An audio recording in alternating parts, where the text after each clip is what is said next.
right. Well, good afternoon, everyone. Happy New Year. I want to welcome you all to the Museum of the Albemarle for our first History for Lunch of 2026. It's crazy to believe that we're in 2026 already.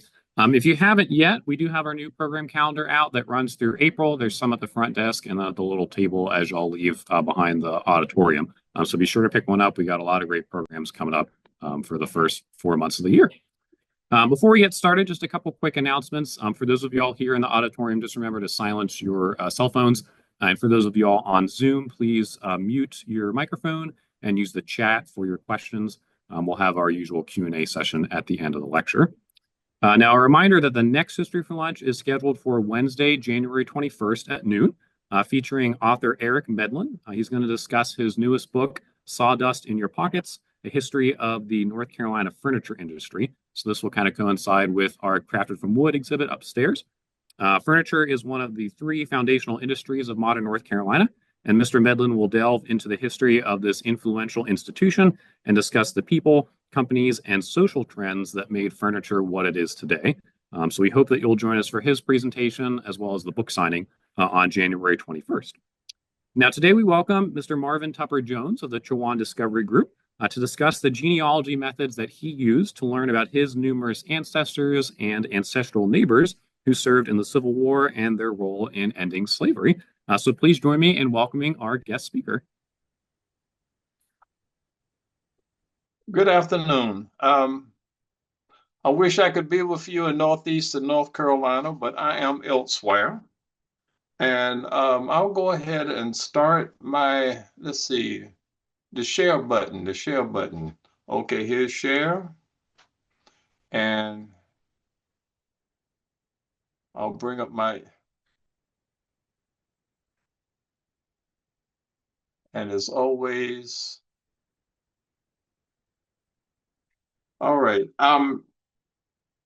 Again, I'm Marvin Tupper Jones of the Chowan Discovery Group. Our website is chowandiscovery.org. And to tell you about the Chowan Discovery Group, we research, document, preserve, and present forgotten histories. We focus on the Winton Triangle area and Hertford County, but we also have presentations for Washington, D.C. and in Haiti. But again, the Hertford County area, up the Chowan River, up the Albemarle, is our main focus. And we started with a stage production in 2009, which told our story. It was held at a Hoskey's Gallery Theater. We had about 38 people to participate, including our local Indian nation, the Chowanoks. Also, we had two church choirs and high school students who told our story. And it was a slide presentation pretty much like ours, with performances as well. For research, we get a lot of our information from archives, from family collections, books, the internet, fee-based sources like Ancestry and newspapers.com, from cemeteries and other site visits. And we use this information. We have erected 8 North Carolina state highway historical markers. Our first such was for the Chowanoke people, the original people of the earliest known people of the Chowan River, at least on the western side of the Chowan River in Hertford County, Bertie and Gates. And I'm a Chowanoke descendant. This is my family with that first marker. We also use the research to produce articles. Here's one about Robert Lee Vann, who was the publisher of the largest African-American newspaper in 1935, the Pittsburgh Courier. And as a documentary photographer, I even had an article in there once as a college student. And we also acquired a marker for Robert Lee Vann. More closely to Elizabeth City is our marker for Wiles Raid. And that was a tremendous event that was never passed down to us. There's even a book about North Carolina's Black history that doesn't even mention it. Wiles Raid was when, in December 1863, 2,000 soldiers of color marched into Norfolk and destroyed rebel camps, took supplies, and freed 2,500 people. And many of these soldiers were returning home to free families and neighbors. A tremendous event. We also had added a side um, a side panel to a Civil War marker and a Civil War trails marker in Winton about one of our USCT soldiers, and of course you'll hear me talk about them. We have 3 North Carolina Civil Rights Trails markers in Kinston and Ahoskie and in Winton. And we recently erected 3 markers at Pleasant Plains Baptist Church for the church itself, for its school, and for its first school teacher who also served in the state legislature. And I'm a member of Pleasant Plains Baptist Church, and here are 3 of our board members with me. We've also produced videos about African American history in Washington, D.C., and we placed the Pleasant Plains School on the National Register of Historic Places. And researchers and authors have gotten support from us, and we also give tours to history professionals from the following universities and institutions, and also and journalists. And so if you are a journalist or a history professional, please contact me if you want a tour of the extensive Winton Triangle community. One of our greatest communities is the C.S. Brown Auditorium, which is a 10,000 square foot Rosenwald funded building, and we recently replaced 2 of its columns. You can see in the background, and my wife, who's a board member, Carol Joyce, inspecting one of the new columns. A couple of years ago, we premiered our Winton Triangle exhibit, Building a Mixed Race Community, People, Buildings, and Sites of the Winton Triangle. This is a 75-foot long, 30-panel exhibit that went throughout Hertford County, in Maryland, in Hillsborough, North Carolina, and it's opening up in December at the Museum of the Albemarle and will run for 6 months. So I hope you'll come to the Museum of the Albemarle to view the exhibit. And this is what the exhibit looks like in our community college's gymnasium. And you can see how much space it takes. We won awards for our work as well. And we have a website, chowandiscovery.org. So we encourage you to come visit and visit us and leave comments and subscribe and send me a note. Now, to get into my talk about families of soldiers, USCT's genealogy, you know, it was said that Black soldiers, during the Civil War, it was said that Black soldiers wouldn't fight. And that's ignoring what happened 60 years earlier in Haiti, where Napoleon sent this huge armada, the largest force that he sent at that time anywhere, to Haiti to reconquer it, to re-enslave Haitians who won it during the Haitian and French Revolution. Napoleon would destroy the French Revolution for the most part. And the Haitians, who were soldiers and guerrillas, defeated the French, and they remain free to this day and became the second republic in America. So we must not forget what the Haitians did. And then now we talk about the second group of Black armies that fought and destroyed slavery. So genealogical research allowed me to create a story about my community of soldiers. I started with my family and then branched out into other families of soldiers and their neighbors. None of what I tell here was passed down to me, or my aunts, uncles, parents, and probably grandparents and other elders I knew. I will cite much of the sources I used to build this narrative of my USCT's ancestors' world, and I hope this talk would encourage others to do the same. So of course, you can go to Family Search for military and for census and other records, and this doesn't cost anything. I encourage that. Also, you can go to the National Archives and Records Administration for the pension folders of soldiers who applied for pensions. So I learned a lot. I went through 35 pension folders of the soldiers in our area. The National Park Service provides briefs on regiments, and North Carolina had several regiments of color. We also had soldiers who served in regiments in South Carolina and Virginia. So you can look for the battle units for your regiment of interest.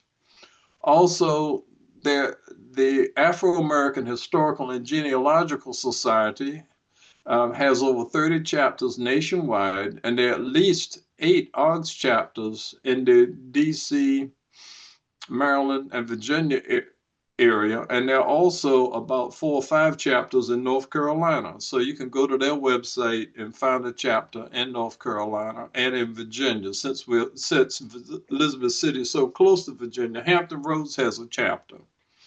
Ancestry.com has military census records and other records, and they're fee-based. Family Search and Ancestry.com I mentioned earlier. You can look for pension index cards. Here's my great-grandfather's pension card, and it mentions his widow, Susan Victoria Robbins.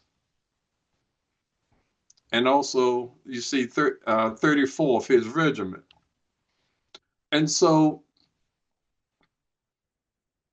the story of resistance in my community, I'm sure the news of the Haitian Revolution traveled up our rivers because we had black watermen, we had black sailors. I'm sure Nat Turner, who lived in the Chowan River watershed, would hear about the Haitian Revolution.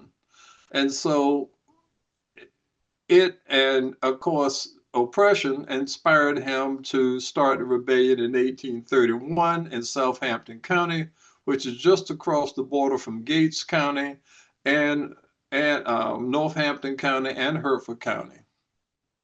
And what ties me to my family to the Nat Turner Rebellion is this document.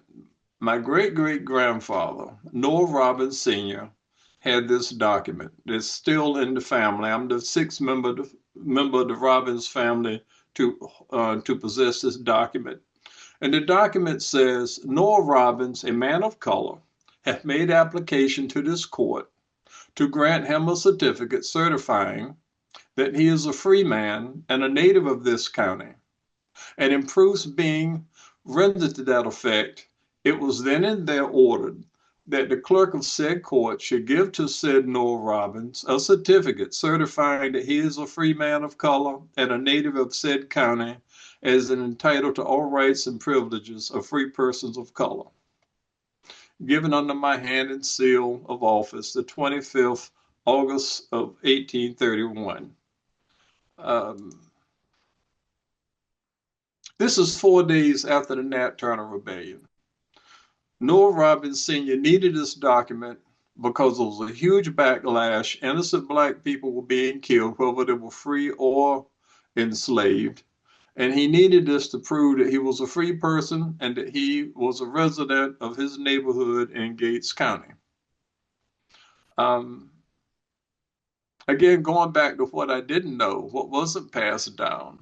It wasn't until the museum, the North Carolina History Museum in 1978, mounted an exhibit called The Black Presence in North Carolina.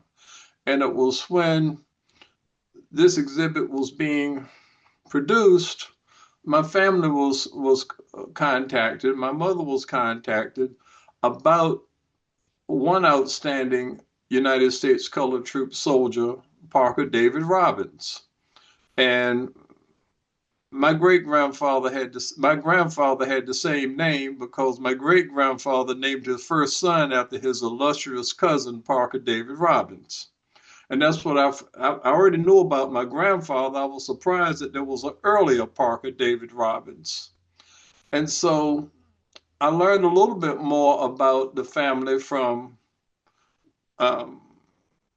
from my great-grandfather's son, um, Dr. Clayton Asa Robbins. He told me that his father, Andrew Jackson Robbins, who is Parker David Robbins, the eldest first cousin, was in one of the wars. But Uncle Clayton was only 3 months old when his father died, and he didn't exactly know whether it was the Civil War or the Spanish-American War. And so I did further research, and I found that Andrew Jackson Robbins, or Jack Robbins, I'll call him, was in the Civil War. And this is his pension card, pension index card I've showed earlier. And you'll see where it mentions his regiment and that he had a widow, and his widow is Susan Victoria Robbins. And by the way, I grew up on Jack Robbins's farm with Jack and Susan Victoria buried nearby. So Andrew Jackson Robbins, I get his birth and death dates from his gravestone. He was a 16-year-old corporal in the 34th Regiment, United States Colored. Like other Robbins, he was descended from a Chowan mixed-race community in Gates County, North Carolina. In 1864, not long after he and his brother Noah Jr. enlisted, they were on Morris Island at the mouth of Charleston's harbor. And Jack and his brother Noah labored on forts that destroyed Charleston. And by the way, this island was right across from Fort Sumter. So these fortifications also that they worked on were also used to bombard Fort Sumter, which by that time was held by rebels. Both brothers fought in actions at Honey Hill and Ashepoo River and other sites in South Carolina. After the war, Jack became a prosperous farmer with many children. His 3 youngest children graduated from college, something that could not have happened had not the Union won the war. One son was a physician. I mentioned Uncle Clayton earlier. And his first son, my grandfather, was named after Parker David Robbins. In the family collection, we have his promotion paper, and we have his signature on the inset of his portrait and his signature. So he was literate, and he was promoted to corporal at the end of his service at 18 years old. Now, the U.S. Park Service tells you about his regiment, the 34th, and other actions, and you see all these actions here. So if you're looking for an ancestor or ancestors, you can, if you find the regiment, you can learn a lot about what they've done. Now, going to Jack Robbins's pension folder, I learned that, quote, he contracted measles and caught cold from them, resulting in disease of lungs and in consequent of exposures and hardships. And so I also learned that he was at Morris Island. And so the work on Morris Island made him and his brother sick. This is a photograph from one of the batteries at Morris Island that was used for shelling Fort Sumter and Charleston. And my wife Carol and I, we've been to Morris Island, which is a nature refuge. So family history, family papers, ancestry.com. You could also say family search, his pension record, and other online sources reveal much about Jack Robbins's relations. When I give a talk about the Winning Triangle soldiers in general, I use this flyer. And notice all the relations about Jack Robbins. He was a father of 15. He was a husband of 3 wives. He buried the first 2, including my great-grandmother. He was a farmer. I grew up on his farm. We still have part of his farm. And we stay there frequently. He was a deacon of our local church. He was the son-in-law of a sailor. He was the brother-in-law of soldiers. He was a cousin of soldiers. He was the brother of a soldier. So he had all these USCTs and one sailor in his family, and it's his family relations that were neighbors. And so um, one brother-in-law was and a neighbor were presidents of the local chapter of the Grand Army Republic. And the Grand Army of the Republic was a veterans organization of United States soldiers that served and officers who served in the Civil War. In his pension folder, he writes, I was born in Bertie County. I left my father, went into Union lines at Suffolk, Virginia.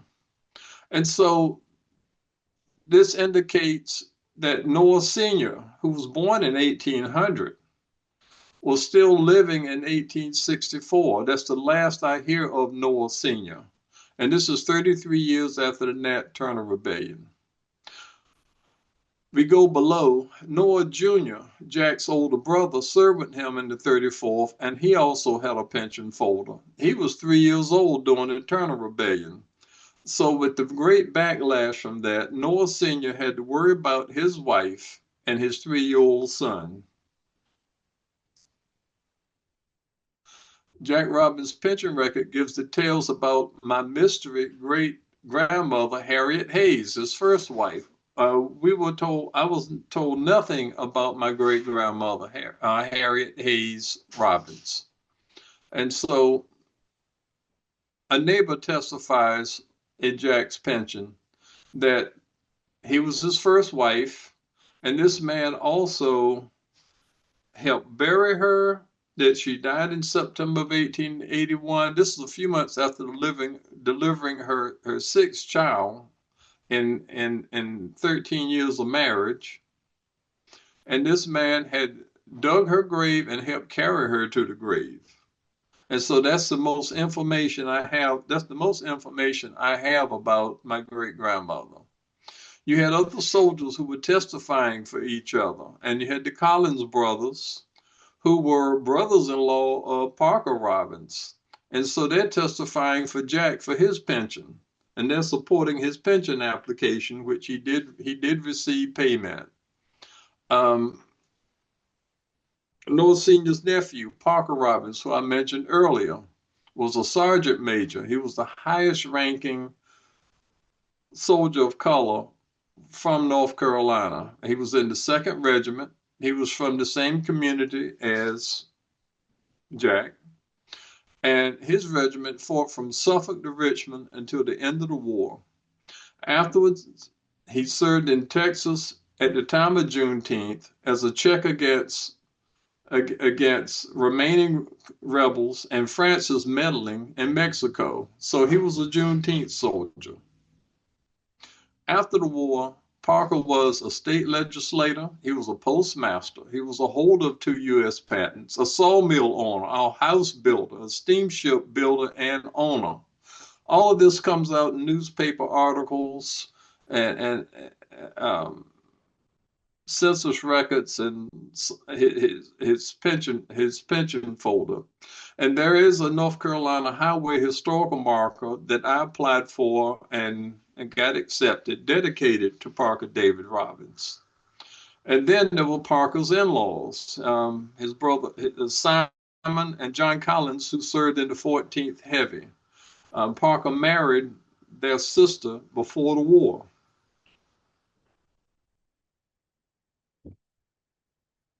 Here's a letter when Parker served in the state legislature that he wrote to his wife Elizabeth, and on the right is a drawing of from his patent. One of his patents, a soul sharpening machine. Whenever North Carolina wants to highlight its Civil War history, they frequently use Parker's portrait to show a USCT from North Carolina. And of course, there are articles and everything. There are quite a few books that talk about Parker and show his photograph. Again, this is a marker that I applied for and received the day, and this is the day that we dedicated it. And we had reenactors who appeared. It's in Magnolia, which is in Duplin County. We also afterwards went to his grave a half a mile from the marker. Also on that day, Duplin County displayed 92 artworks produced by students dedicated to the life of Parker David Robbins. His brother, Augustus, was in the same regiment and served as a quartermaster sergeant. Both of them were promoted to sergeant a week after they enlisted, and which this probably means that they were doing activities even before they enlisted that benefited the Union cause. Again, Augustus fought from Suffolk to Richmond until the end of the war. He was in Texas as well. And after the war, he was a commissioner in the Bertie County government. For Bertie County, he served in the North Carolina state legislature about 10 years after Parker. He was a store owner, a carpenter. I recently learned that he received a contract to build a jail for Bertie County. He was a postmaster. He founded a church where he's buried, and he founded a high school, which is now which had become Bertie County High School. His son, John, became one of the first physicians of color in North Carolina. And so Augustus was a Juneteenth soldier. Sometime this year, we will be putting a marker, a historical marker, at Augustus's grave. Now, from his pension, in February of 1864, at Suffolk, Virginia, a bomb exploded, thereby injuring eyes, and at the same time was thrown from horse and received injury to back and hips. I was in the line of duty. His cousin, Parker Augustus Jack Noah Jr., had another cousin, John Robbins. He was in the same regiment as Parker and Augustus. He enlisted in January of 1864, around the same time, the same month as Parker and Augustus. And he served in the 2nd Regiment. In their first battle in Suffolk, on the side of his head was slashed by a saber in hand-to-hand fighting when he fell off his horse in the regiment's first battle, and several months passed before he received medical treatment.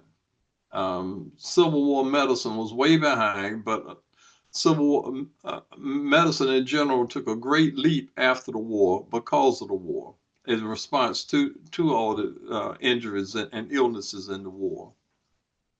Along with his cousins, Parker and Augustus, he was then sent to Brazos, Santiago, in support of Mexican anti-monarchists. And he eventually lost sight in his right eye. And again, he was a Juneteenth soldier. He wrote in his pension, in applying for his pension, I will mention date of skirmish, the 9th day of April 1864. It was a total loss of my right eye through a saber wound inflicted by the enemy in this skirmish in Suffolk, Virginia. No U.S. Army surgeon or assistant was present for 3 months after the fight. I healed the wounded flesh myself in 3 or 4 weeks. The broken bone was very painful and not healed for a great length of time. My right eye has almost failed. It has been over 10 years since I failed to hold office on account of my failure of eyesight. Many white regiments had access to physicians. Black regiments rarely got physicians, and there were only about 8 or so black physicians in the entire United States at the time of the Civil War, most of whom had to leave the country to become physicians. Going on into John Robbins' pension, here's a May 5th, 1890 affidavit and testimony of South Dakota Attorney General Robert Dollard, who was one of John's officers.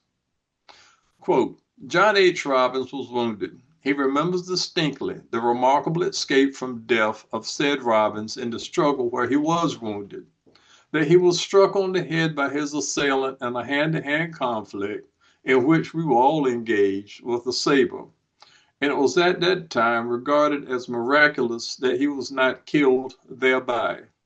By the way, the rebels who attacked Suffolk fought under the black flag. That meant that the general ordered that all black soldiers would not be taken prisoner, would not be allowed, would be executed summarily. They were not given the same treatment that white Union soldiers. They were not allowed to live. Dollar goes on to say, I am glad to support your claim for a pension with my affidavit of the facts connected with the remarkable struggle of your personal encounter at Suffolk. It is proper that I should be able to, on this day, pay some slight tribute to a member of a company that 26 years ago today at Jones Bridge on the Chickahominy River did itself and the race to which its rank and file belonged a credit that ought to be imperishable in history, although injustice has denied such a place. Again, Robert Dollard. Now, we focus more on Hertford County. You see in the upper left, North Carolina and Hertford counties in red. And the larger image, you see Hertford County and its Winton Triangle community, Winton, Coalfield, Hosky. The Winton Triangle is the landmass that traverses the highways that connect those three. That's owned by people of color, mixed race people. And it's quite old. In fact, by the time of the Civil War, parts of the Winton Triangle were over 100 years old. I now talk about Martha Keene and the burning of Winton. And so on February 20th, 1862, the Winton Triangle's war began when Martha Keene, a free mixed race woman, was forced by Confederates to lure a Union gunboat to Winton's wharf. The boat's captain avoided the trap, and Miss Keene was spared from being caught between the cannon fire. While the rebels claimed they paid Mrs. Keene and her husband for her role as a ruse, it is unlikely that the 35-year-old mother of three would willingly take such a risk. In other words, she was forced whether she was paid or not. The Union Navy continued to visit Winton and controlled the Chowan River for the rest of the war. And you see on the right one of the Union cannonballs from the shelling of Winton in 1862. After the Emancipation Proclamation, some months later, the United States began enlisting soldiers of color. And this is a list of Winton Triangle soldiers from the same families and the same regiment. All these Winton Triangle soldiers in the 14th Heavy Artillery. You'll see a lot of Reynoldses, you'll see a lot of Weavers and others. They're brothers and cousins.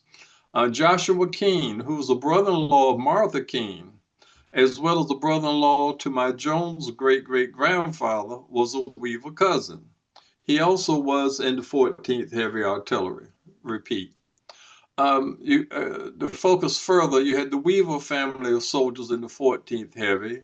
You see one Walden who was a Weaver brother-in-law, and all these Weavers who served. And they were mainly garrison soldiers and uniformed laborers in Newburgh and Beaufort. And this is compiled from the regiment roster. A sergeant from our community, Sergeant Enid Luton, wrote a letter to an ancestral cousin, Nancy Weaver Walden. Samuel Walden, I mentioned Samuel Walden, and she was married to Samuel Walden and had several children. And she received this letter. Dear Madam, I now seat myself as to let you know that I am in common health and all the boys are living.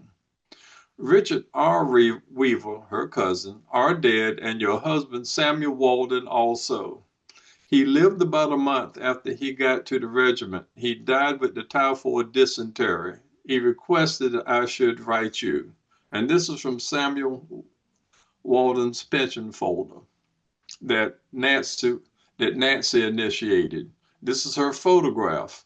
It took Nancy 57 years to get a pension for the loss of her husband. And so when she did get the money, it was at a bank in Ahoskie. It was all this back payment. It's 1922. It's 57 years later. And she collapsed in the bank and died. And I'm showing her parents, who are also ancestral aunts and uncles, an aunt and uncle of mine. And then you had the Reynolds family in the 14th Regiment. All these Reynoldses. Um, One of them is Jack's brother-in-law, and they served again as garrison soldiers and uniformed laborers in New Bern and Beaufort from the roster. One of them, Thomas Reynolds, and from his folder, I found this, written by Conrad. I was with him when 29 of us run away from Hertford County, NC, to get to the Union lines. It was in February of 1864, and we were about 3 weeks getting to Plymouth, North Carolina, about 60 miles from Hertford County. I remember we came on a boat called a Bombshell from Catherine Creek on the Chowan River, and it's written by Matthew Walden, who's probably a cousin of Samuel Walden. Um, Catherine Creek is the small riverside village of Tunis, only 2 miles from my native Coalfield, and I used to bike there a lot growing up, and still go walking in Tunis. You had the Bazell Collins family of soldiers. John Bazell, a founder of Pleasant Plains Church, and an uncle of the Collins brothers. And he enlisted in the 14th Heavy, along with his nephews, John and Simon. And then John and Simon had a brother, Thomas Collins, who served in the otherwise all-white 188th Pennsylvania Infantry. You had men of color who were assigned to white regiments. Thomas Collins was wounded at Cold Harbor, Virginia in June of 1864. This is outside of Richmond. He was a brick mason, a teacher, and the first pastor of color at Pleasant Plains Church, which is the center of the center institution of the Winton Triangle. And this is a church record that he was the first pastor, that is. Then you have photographs of his brothers. John Collins, who applied for a pension, and he testified for veterans who applied for pensions. And then his younger brother, Simon, was head of the local chapter of the Grand Army of the Republic. He was a teacher, a brick mason, and he testified for veterans as well. And then you had their cousin, Edwin Sears, who was interviewed by the great E. Franklin Frazier, who was a noted sociologist and professor at Fisk and at Howard University. Um, and in the interview, his narrative was they went to his home after him but could not find him. In other words, rebels wanted to take this free man and use and steal his labor, make him build fortifications that would keep him oppressed. He left his hiding place for New Bern with three of his own cousins, John Collins, Simon Collins, and John Smith. I don't know much about John Smith yet. A man pointed the way for them to escape the pickets. At first, they were engaged on a job bailing out boats at Tunis. We are at Tunis again on the Chowan River. They rowed out to Edenton Bay, where the Yankee fleet lay. He had nothing but the baked chicken and biscuits which his mother had given him. As he approached the Yankee fleet, he hoisted the white handkerchief and received on the gunboat. He was a member of the 14th Heavy Artillery Company D. So I've been able to find two examples of escapes, and both of them happened to be at Tunis. And then you had Winton Triangle soldiers in the 2nd Regiment, USCT. At the top, you have Levi Brown, who later donated land for my high school. And by the way, John Collins worked at my high school in his elder years. You have another Reynolds, Martin Van Buren Reynolds, and then you have the Robbinses. You have Belva Sears, who's a brother of Edwin, who escaped at Tunis, and others. You have James Walden, who is Samuel Walden's brother, who I'll talk about later. Again, you go to the Park Service. The Park Service lists a good deal of the actions of the Second Regiment. Again, fighting in Suffolk, Petersburg, and Richmond to the war's end, and then going to Texas and being there at the time of Juneteenth. In my neighborhood, outside of Coalfield, North Carolina, you have 3 adjacent farms that were all owned by USCTs. You have Jack Robins's farm, where I am.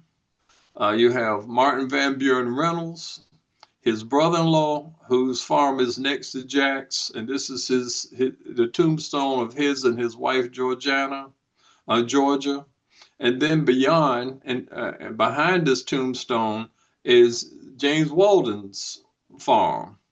So James Walden and Martin Van Buren Reynolds, they were in the same regiment, and of course Martin, his brother, who was head of the local Grand Army of the Republic, are Jack's brothers-in-law. So you had all these soldiers living together and being neighbors. James Walden was a sergeant. And again, he served with Parker Augustus and John Robbins and Matthew and Martin Reynolds. He and his brother Samuel married into the Weaver family.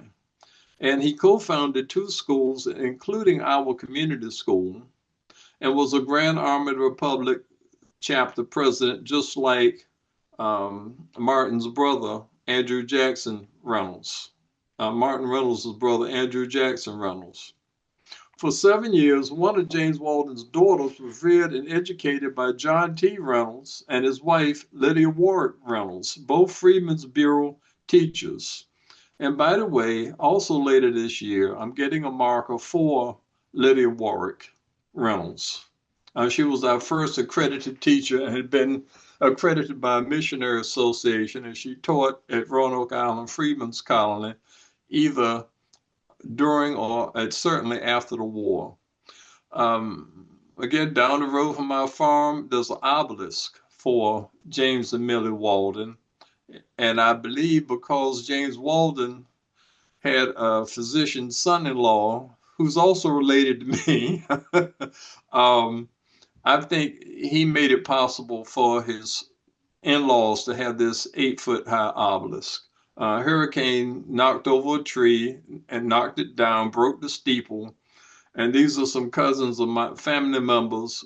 We are reassembling the obelisk. Among the veterans who supported the pension applications for comrade and widows were, and you see James Walden, he supported Susan Reynolds, the widow of Jack Walden. You see her with her and Jack's last 2 children. Jack had 3 sets of children, and these are from his 3rd set.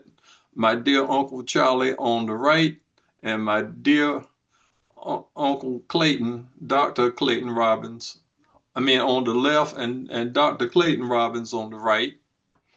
Edwin Sears, Lawrence Weaver, Noah Robbins Jr., and John and Simon Collins all supported the pension of Jack Robbins. Matthew Walden supported the pension of the widow of Thomas Robbins. Her name was Jane Reynolds. You had Belva Sears, who Edward Sears' brother, who supported Parker D. Robbins' pension.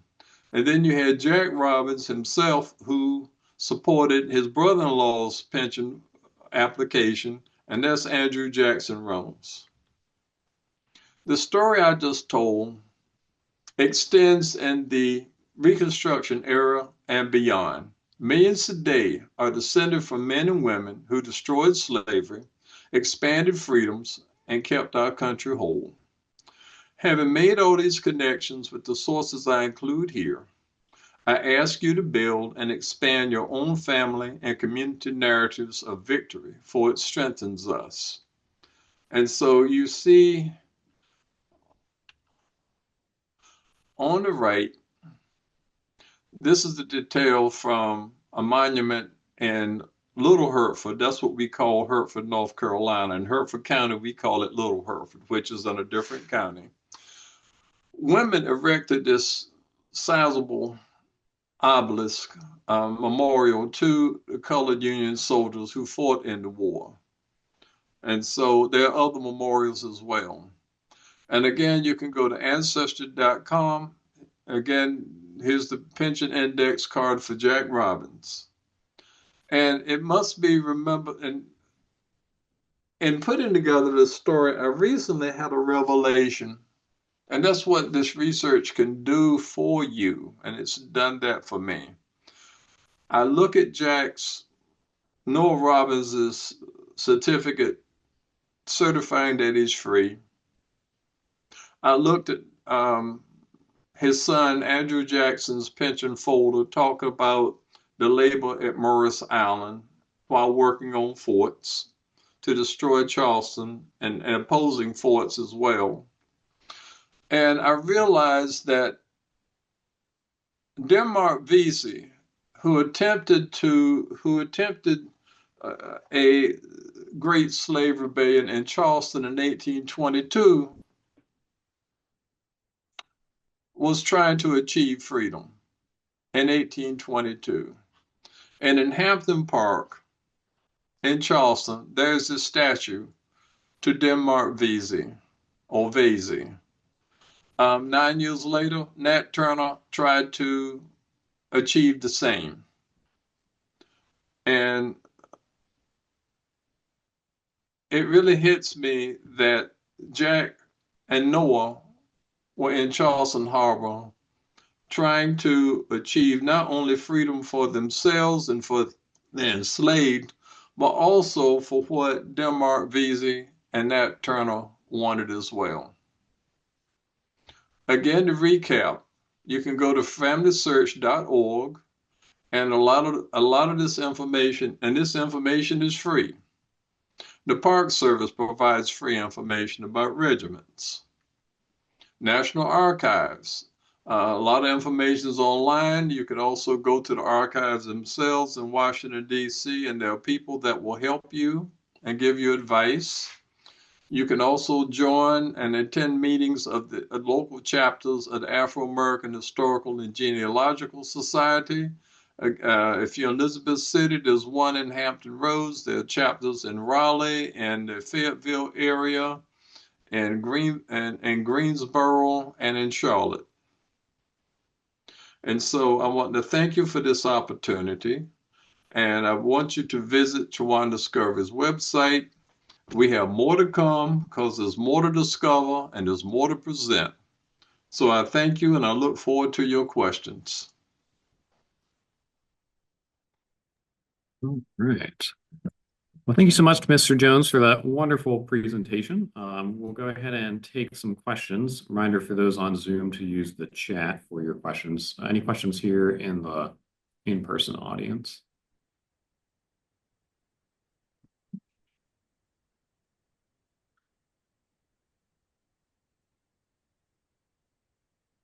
Sure. Well, I got some friends out there I'd just like to say hi to. I'm not gonna call out the names because there are quite a few of them, but I want to say hi to my friends. We got one question here in the auditorium. Go ahead. I have some future friends out there too. I wonder where Andrew Jackson Robbins' children got their college educations and where the one son became a physician, how he became a physician. Okay. Could you repeat that? Yeah, so the question was, how did Andrew Jackson Robbins' children get their college degrees? And where did they study, sorry. His daughter, who was from his second wife, went to Elizabeth City. Jack had acquired several farms, so he did quite well. And his widow, Susan Victoria, was a very good manager of the estate. And so she sent her stepdaughter, Susan, to Elizabeth City. And interestingly enough, she found a first cousin, Robin's first cousin, who was Lily Robbins, who also was at Elizabeth City. And I have close relations with Lily's granddaughter,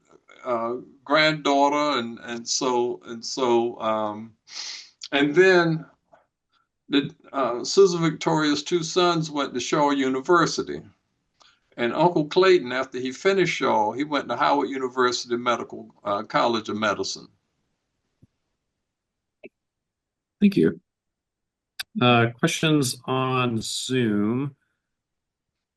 It was great talk, Marvin. I'm always amazed by how well documented your ancestors are and by how many photos you have. Do you think being able to actually see your folks has impacted your research? What's the last line? How do you think being able to actually see your folks has impacted your research? Um, it's nice to know that you come from victors. It's great to know that you come from victors. It's also great you learn how they help build a small society. A lot of these soldiers use their pensions to buy farms and to create schools and churches, to have families and have something for their families to build upon. Um, I grew up in a community of farms owned by free people of color, and that provided security, and we all helped each other. In many ways, we help each other today. And I like to, and I always like to list how the Robbins family throughout history has always helped each other. And then I find out how they helped others and how others have helped them. And so it's all constructive. They live the life of fixing and building. And it's not just buildings or farms, but it's also relations. Does that answer the question? I think so, yeah. No. And I try to do the same thing. I work to do the same thing. Next question is, my great-grandfather was a Canadian that fought in the Civil War. Would they also have received the pension? If he applied for a pension, well, first thing you need to find out if he applied for a pension. And the records might show whether he received one or not. But for this talk, it's significant to find out whether he applied or not for a pension. Okay. James Walden, whose farm is almost next to ours, did not apply for one, and I wish he had because, I mean, here's a man who donated land for the community school that my mother attended, and he also supported my high school when it was established. So I wish he had applied because I could have learned more about him. Yeah. I mean, he sent a lot of his daughters to Shaw, so I wouldn't mind knowing more about his finances, his economics. No, it looks like the previous person clarified their question. They were trying to say, how do you think being able to see photos, I guess, of your ancestors has impacted your research? Um, you have to ask people what they have. Of um, of Jack Robbins, that's in the family. There's a Robbins family collection of photographs, and I would ask my cousins if I could scan their photographs. I started off by scanning the photographs in my parents' house, and then photographs and documents of my aunts. Um, it doesn't hurt that I have good relations with my community, so people would either let me scan on their kitchen tables or either allow me to borrow the documents. Of course, you can also use a cell phone to take pictures real quick without intruding too much. Um, um, the Collins brothers photographs that comes from Paul Sluby, who was a noted African American genealogist. He produced a book for the Collins family back in the 1980s. So I have the photographs of the two Collins brothers and their sister Elizabeth, who was married to Parker Robbins. Parker Robbins's portrait is now owned by the North Carolina History Museum, and they acquired it from his daughter-in-law. Okay. Next question was Enoch Lutton also a Juneteenth soldier? Enoch Luton, he was a sergeant. He was from my community. The interesting thing was, after I found Enoch Luton's letter, I had got a few months later, I got a email from Enoch Luton the fourth asking about him, and he had a portrait of Enoch Luton. So we exchanged the digitals of the letter and the portrait. It's awesome. And looks like last question was, how many survivors of the Denmark Vesey or Nat Turner rebellions made it into Union lines as soldiers? Well, for Vesey, I think 35 people were convicted. Some were, a great deal of them were executed. And this is 1822, so they would be too old to be in the war. Noah Jr. was only 3 years old. And I'm sure and he enlisted when he was 33 years old. And so I'm sure you had a lot of our soldiers who were in their 30s and 40s, even 40s, who enlisted, who had to live through the backlash of from the Nat Turner Rebellion. My great great grandfather Ben Morris didn't enlist until he was about 40 years old, and he was called a first class boy on a Union gunship. So he would have been about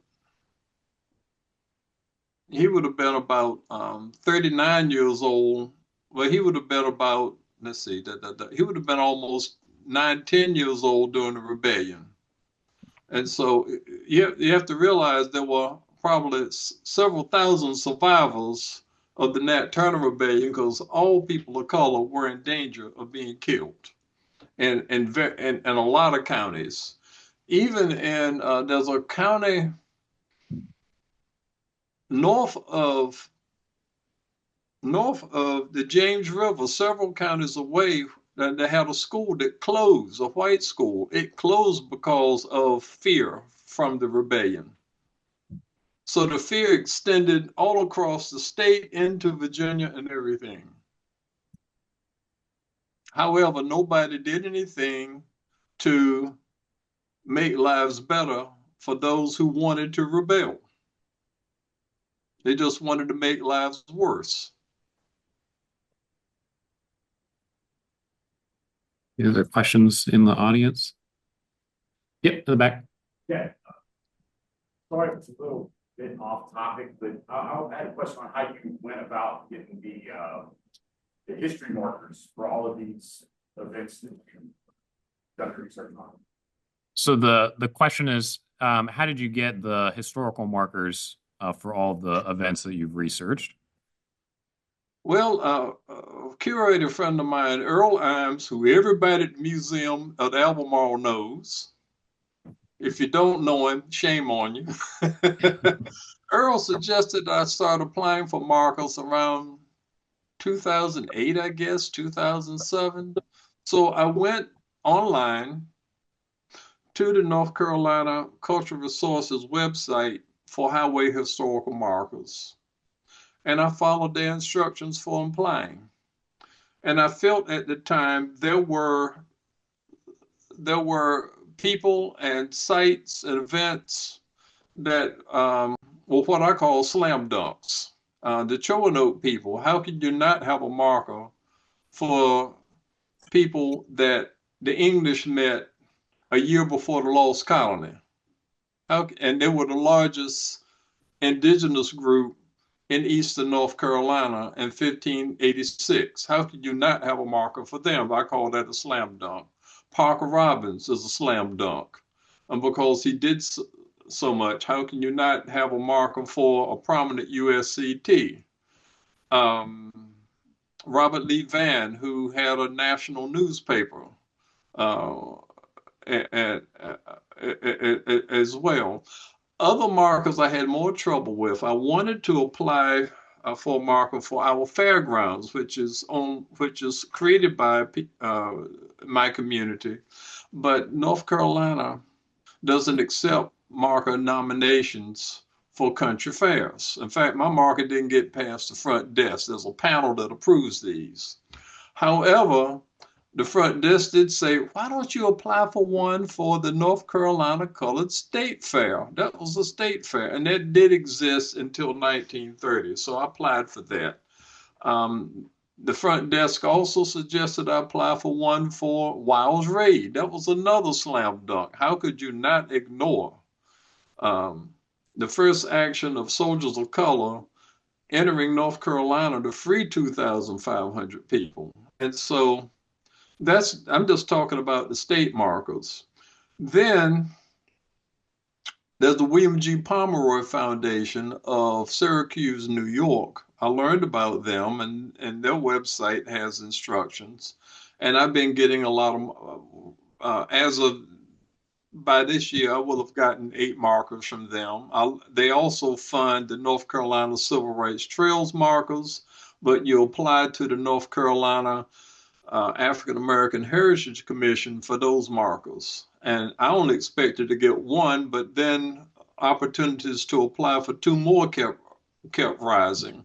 In fact, it was 2 people. It was a minister in my county that told me about the sit-ins in Kinston. And then the 3rd marker came from, now wait for this, it was a suggestion by Earl Imes and the improved, benevolent, protective order of the Elks of the world, who wanted a marker for their grand exalted ruler, Hobson R. Reynolds. And I used to see Hobson R. Reynolds as a kid, even saw him leading the parade, the annual parade on State Street in Chicago, and they said he had a great civil rights record. So I looked at newspaper.com, and after about 35 clips about him and civil rights activity on Hobson Reynolds, I quit. I said, I got more than enough to get a marker from the Heritage Commission for the grand exalted ruler Hobson R. Reynolds. By the way, you could tell I enjoyed all of this. And we'll go with the one final question here on Zoom. It says, I know there was a 2-race system created by George Ashby that affected indigenous people in Virginia. They got their indigenous status erased. During the time of the Civil War, did records show your people as indigenous people? And if not, how did you learn more about their history?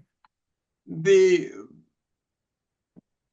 pensions folders do not indicate racial identity, except they will indicate the regiment, and whether you're in a regiment of color or white regiment.